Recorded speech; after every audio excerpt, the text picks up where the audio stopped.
Hey guys, welcome back to my channel, Sockets and Sideburns. Today we're going to be servicing Clara, our Clio. She's a Clio Mk2 with a 1.2 16 valve engine in her. Today I'm going to be changing the oil filter, air filter and spark plugs. Let's get to it. You need a few special tools for this job, mainly an 8mm square sump plug socket and a 14mm thin wall spark plug socket. I'll link all the tools that I use in the video down in the description. Right, so first thing is we'll run the engine for 5 to 10 minutes just to warm the engine oil up a little bit. This way it should drain out better and more of the contaminant should be suspended in it and come out when we drain it. Alright, start her up.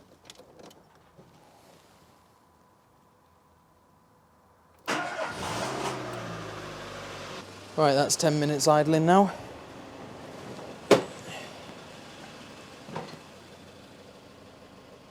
Temp gauge has moved off nicely, that'll do. With the oil warm, we can raise the car up now. If you're jacking it up, make sure you've got the handbrake on, chock the rear wheels and use axle stands to support the car, not just a jack. Also, if you don't have a good impact wrench, crack the bolts on the driver's side front wheel before you lift it up a quarter turn, as we'll be taking it off to access the oil filter. Right, up she goes.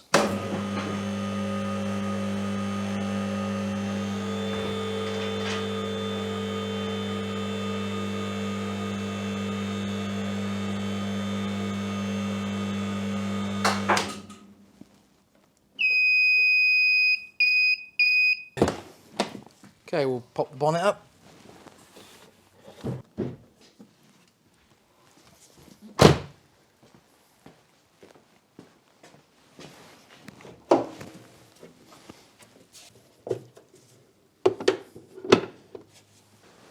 Take our oil filler cap off so the oil drains out easier. Put it somewhere where you're not going to lose it. I like to put a big bit of cardboard under the car just because you can guarantee something's going to miss the drain pan at some point, and this saves your floor or driveway. And then just bung a drain pan under the sump. Make sure as well that your drain pan has got enough capacity to hold the contents of the oil sump. In this case, it's 4 litres capacity for this car. Okay, the sump plug on these Clios is a 8mm square drive.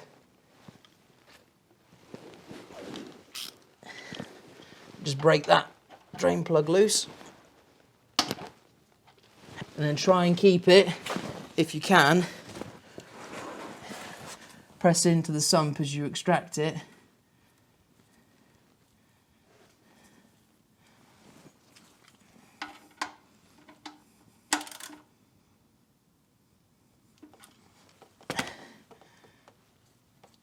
But this one's starting to leak straight away anyway. Just try and keep it pressed in until it's all the way out and hold on tight to it so you don't drop it into your oil. There we go.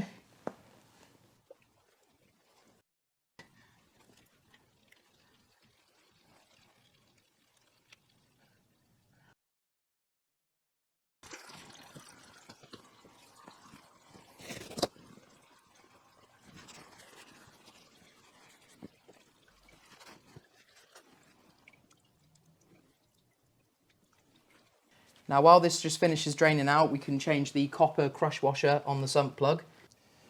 So we'll change this copper crush washer. These washers really are a one-trick pony. Make sure you always change them. I've got a whole kit of them that I brought off Amazon. One of these will fit. Just give the plug a good clean off before we fit it on.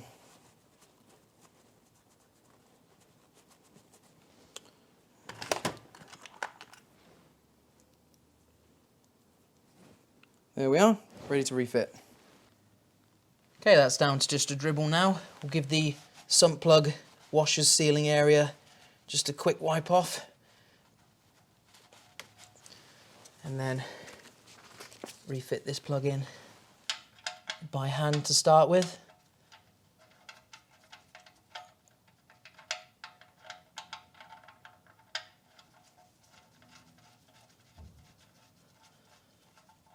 and just bottom that washer down. Torque for this is 20 Nm. If you aren't going to be torquing it because you haven't got a torque wrench or something, just don't go crazy on it. A 3/8 ratchet is more than enough for this. You don't want to strip the sump's threads out.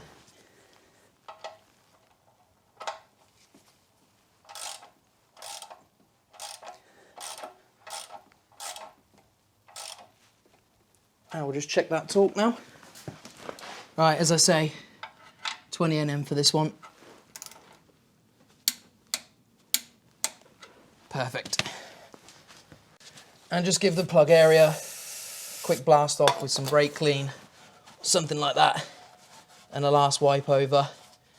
So if there's any leaks, they show up properly. Okay, next up we've got to change the oil filter. Best access to this is through the driver's wheel well, so we'll take this wheel off. If your Renault's got original Renault alloys, then you've got this fancy hubcap on that you need this little key to get off. If you've lost that key, then a pair of long nose pliers is your friend.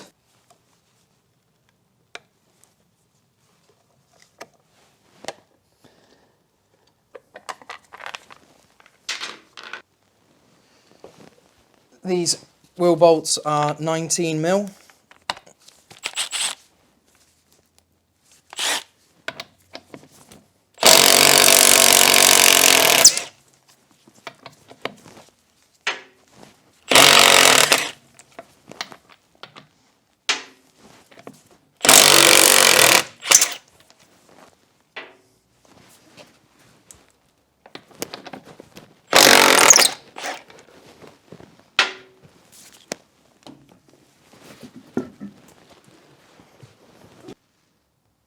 So this is where the oil filter is located on this engine. Nice and easy to get to and serviceable, eh, Renault? Because of its location, it's right above the subframe, and in my experience, done this a few times, and there's no way to catch this oil. It'll all just end up on the subframe, and it'll be dripping down for weeks and weeks. I have just cut in half an Audi milk carton. I'm going to jam it in there above the subframe. Other supermarkets are available, I should say, to get your milk carton from.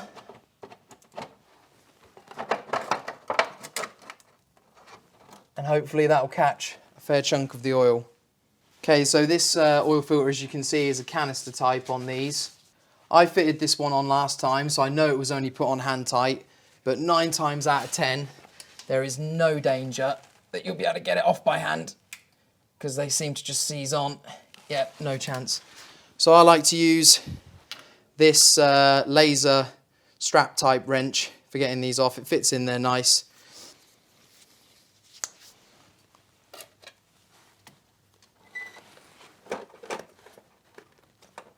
Right, we'll tighten this down.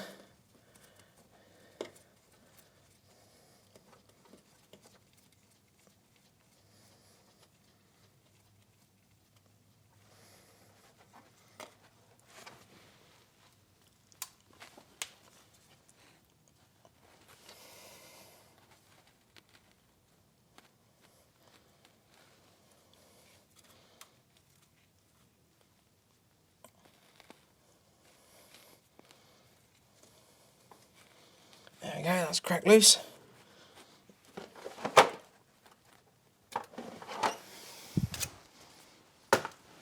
And then just get it off by hand.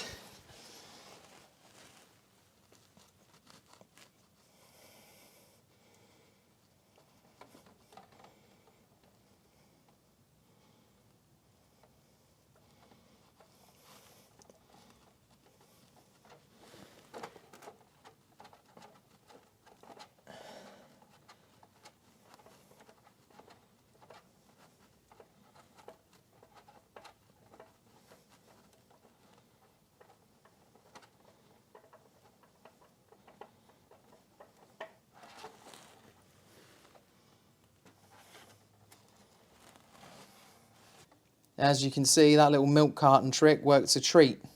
Not a single drop on the subframe. Right, now that's slowed to a drip. Place this milk carton with a rag.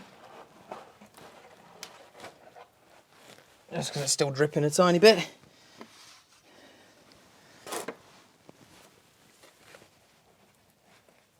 There we are. Right, you want to make sure now that your old gasket came off with your old oil filter, and then just give your sealing surface round the oil filter housing a quick wipe down.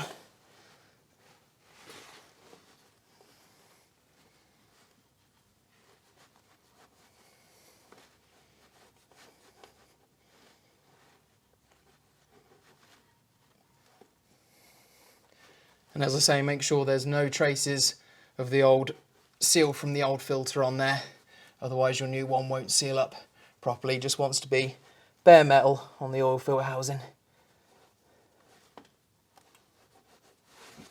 Squeaky clean. Right, here's our new oil filter. If you can prime them, obviously depending on their orientation, I always recommend priming these before you fit them. It doesn't have to be overflowing, but obviously anything is better than nothing. This one's going in pretty much vertical like that, so we should be able to fill it up most of the way. And that'll just stop our engine starting up dry when we first start it.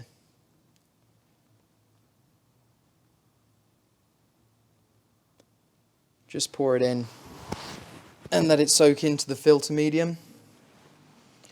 Obviously that filter material inside is just going to suck it up. And then just get a little bit of that new fresh engine oil and lubricate this oil seal, just so that it doesn't bind up at all when you tighten it down on the sealing surface. Okay, new oil filter, prime with engine oil and a little new engine oil around that seal as well. Get this in, up to this housing. And just spin it by hand. It says on the canister, just do it up hand tight. If you've got oil on your glove, just bear in mind that's going to cause you a problem. Make sure you've got a clean glove on when you're doing this up by hand, and I'll just do it up just as tight as I can.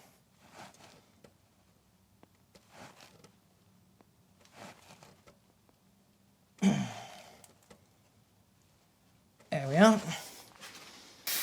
And same as with the sump plug, just give the filter and the area around it another clean off, just so any new oil that you see, you know is a leak.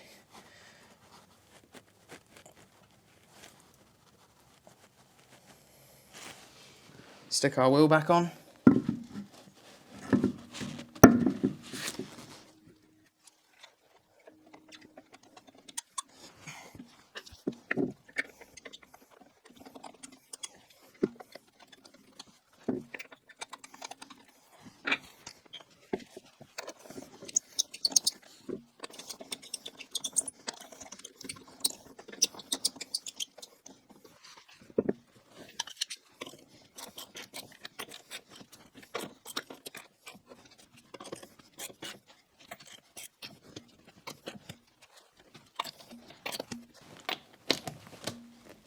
And we'll give that a final torque on the ground.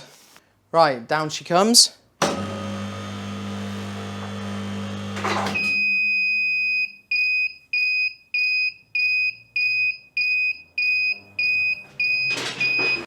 Okay, with the car back on the ground, torque these wheels up before we forget. Steel wheels are 90 Nm, alloys are 105.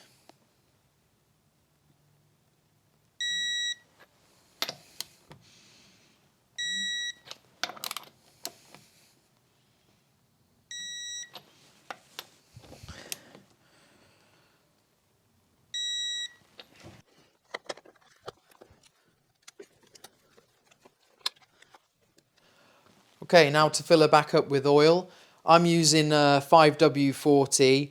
The manual says this needs to meet ACEA spec A3/B4 or A5/B5, but do check your manual yourself just to make sure you're putting the right oil in the car. Sump capacity on these is 4 litres including filter, So I'm going to pour in about half that and then start checking the dipstick.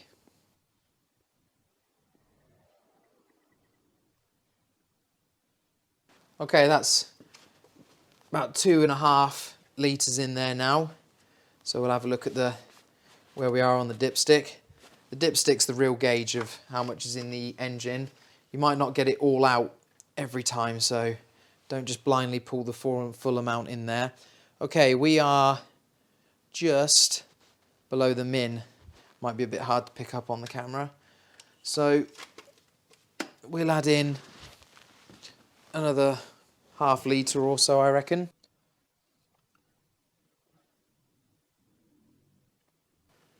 And we are just above the min mark. Okay, so that's had about 5 minutes to properly fall down into the sump now. I'd say we put about 3.5-ish litres in there now. So we'll check where we're at on the dipstick.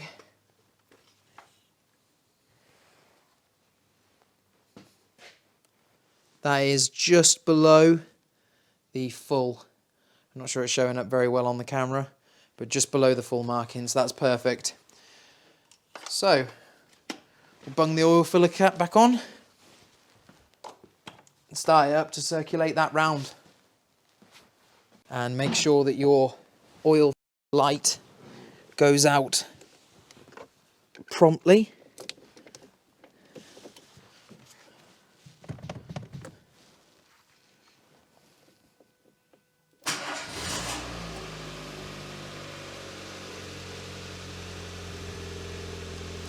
And we'll just let her run for a couple of minutes just to circulate that oil round. While it's running, we'll just have a check for any leaks from the sump plug. Okay, she's been running for about 2 minutes now. We'll have a look underneath. No leaks from the sump plug and no leaks from around where the oil filter is. So we'll turn her off now.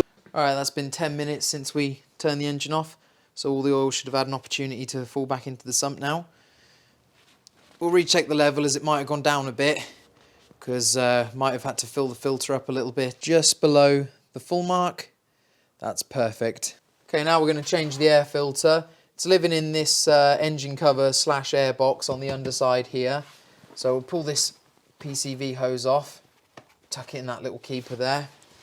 Then we've got a Jubilee clip holding the airbox onto the throttle body. Take that off. And then the airbox is just mounted on 3 lugs going into rubber mounts on the engine, which are here, here, and here. You just get your hands under it, pull it straight up, and wiggle it off the throttle body. Just bearing in mind that there's a gasket in here, just make sure that's in there for refitting later. And then I'll just put the airbox assembly on top of the battery.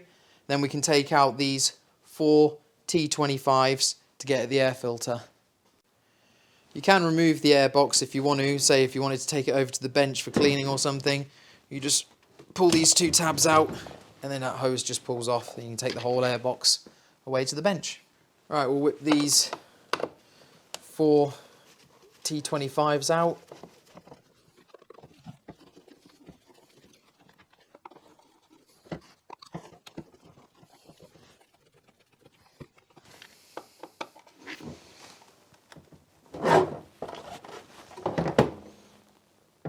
Oh, that one's a little bit crusty.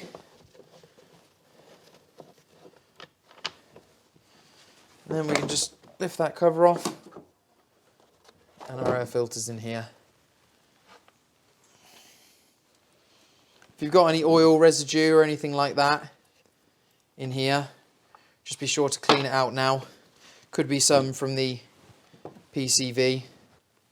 Filter's not looking that bad. I think I did it 2 years ago, I think. Just give this a wipe down in here. Got a tiny bit of oil in here.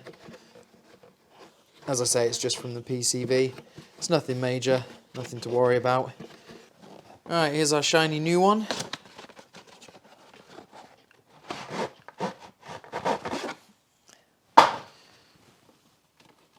just stick that in there.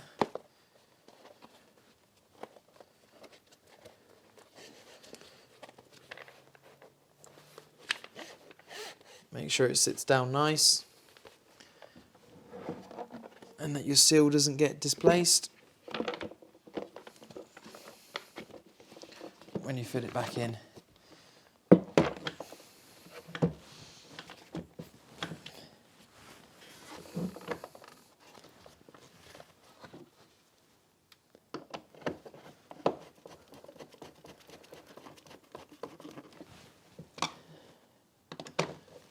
And then just do these 4 T25s back up.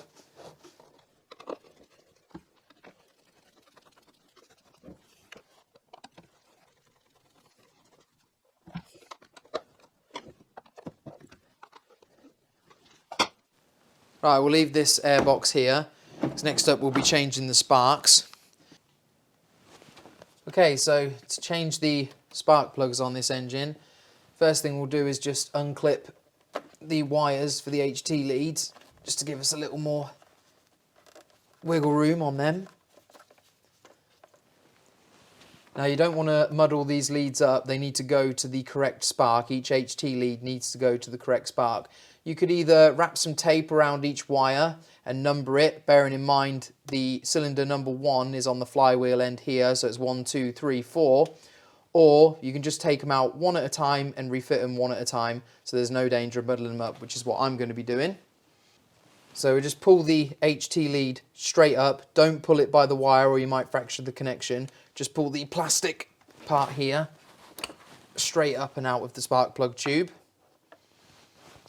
and set it to the side.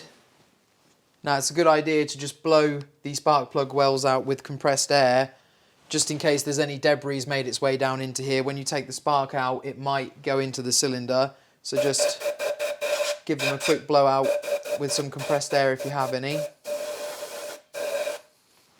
Okay, these spark plug tubes are very tight. This is a standard 14mm spark plug socket, and as you can see, it's just not going to go in. You need a thin wall one just like this in order to get down in there. Right, I got my 14mm thin wall spark plug socket on the end of a 250mm extension. And when you're loosening these, just try and keep your extension as straight onto the spark as possible, so you don't end up breaking the insulator off.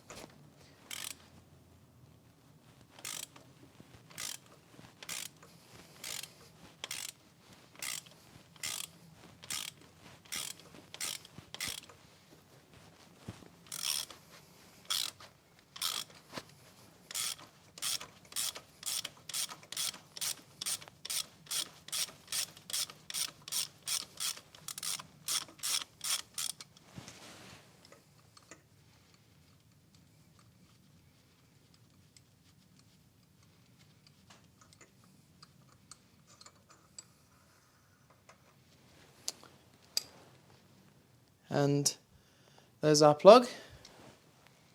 Okay, here's my new spark. I'm going to be using Bosch Super Plus. These come pre-gapped to 0.9 mil, which is what's required for this engine, but it's a good idea to just check them quick with a feeler gauge or spark plug gap tool. Now Bosch do specifically state no anti-seize on the threads of these spark plugs, because they already come with an anti-seize coating on them. And if you put any anti-seize on, you might end up over-torquing them and stripping the threads out of the cylinder head, which will take more than a smile to fix. I do, however, put a little silicone dielectric grease on the isolator, this white part just here, just to stop the HT lead boots from seizing to the insulator. Now, as I say, these spark plugs are very deeply seated. I've got this special little rubber tool which just goes on the end of the terminal like that, and then you can drop them straight down in and wind it in. It also stops you from cross-threading the spark plug, because if it does start to cross, it will just slip like that on the terminal. Okay, so we'll offer this new spark plug down into the well. Try not to knock it on its way down, or you might knock the gap out. And I just like to, even with this rubber hose tool thing, I just like to backtrack until you get that click, and then start threading them in like that.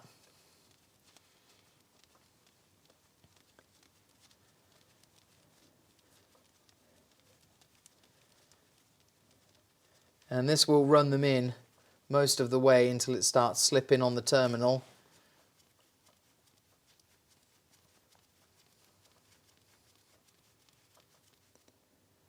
And it just pulls off. Then we can finish it off down with the spark socket just until it bottoms out on that washer. Okay, Bosch want these spark plugs torqued down to 23 Nm. It's important to check the box your spark plugs came in for the manufacturer's recommended torque, because it will probably differ from the torque in the manual if you're not using the original spark plugs. The original spark plugs in this engine are NGK or Champion, I think, and they need a torque of 25 Nm, but these Bosch ones need 23.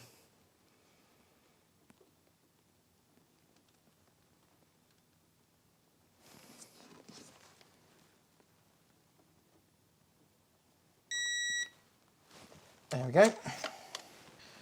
Right, and I like to just put a little silicone dielectric grease on these HT lead boots just to stop them from seizing to the spark plug insulator. Just a little bit around in there. And then all we got to do is just push this back down onto the spark plug terminal. You should just hear a click, and put your wires back in to their holders. And that's it. Process is the same for all three, so I'll just speed through them now. I won't bore you with that. I'll just speed it up.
Here we can see what I was saying about. This is why I put the silicone dielectric grease on the boots. That boot has been left behind on the spark plug terminal, down in the spark plug well.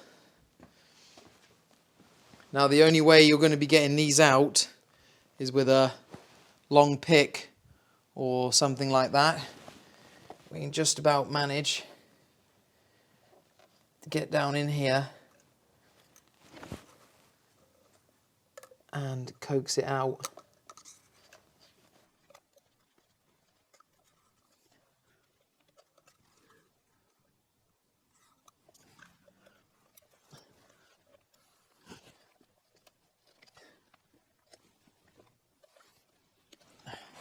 There it is, left behind on the spark plug terminal. All you do is just refit it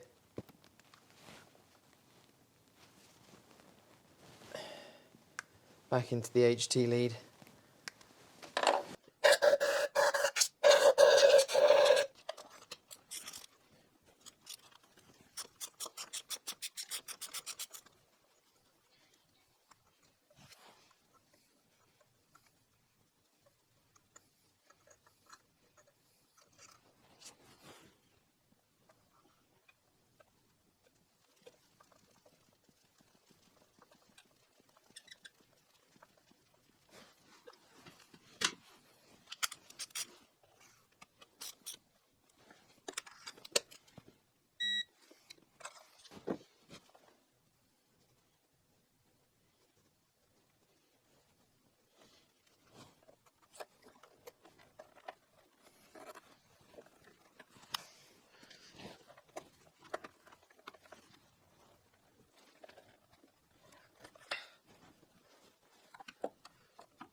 Okay, that's the sparks done. So I'll put the air box back on.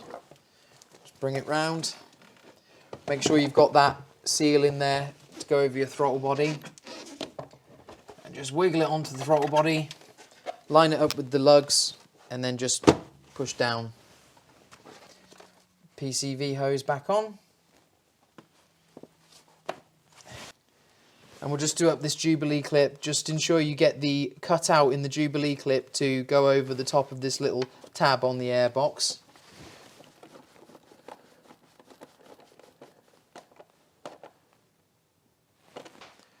Alright, just drop the bonnet and that's our service done. Okay guys, that's the job done. Now, just make sure you dispose of your old oil and oil filter correctly. If you've enjoyed this video or it's helped you out at all, please click the like button. If you'd like to see more videos from the channel in the future, don't forget to subscribe. You can also follow me on Instagram @SocketsAndSideburns. Thanks for watching guys, I'll see you in the next video.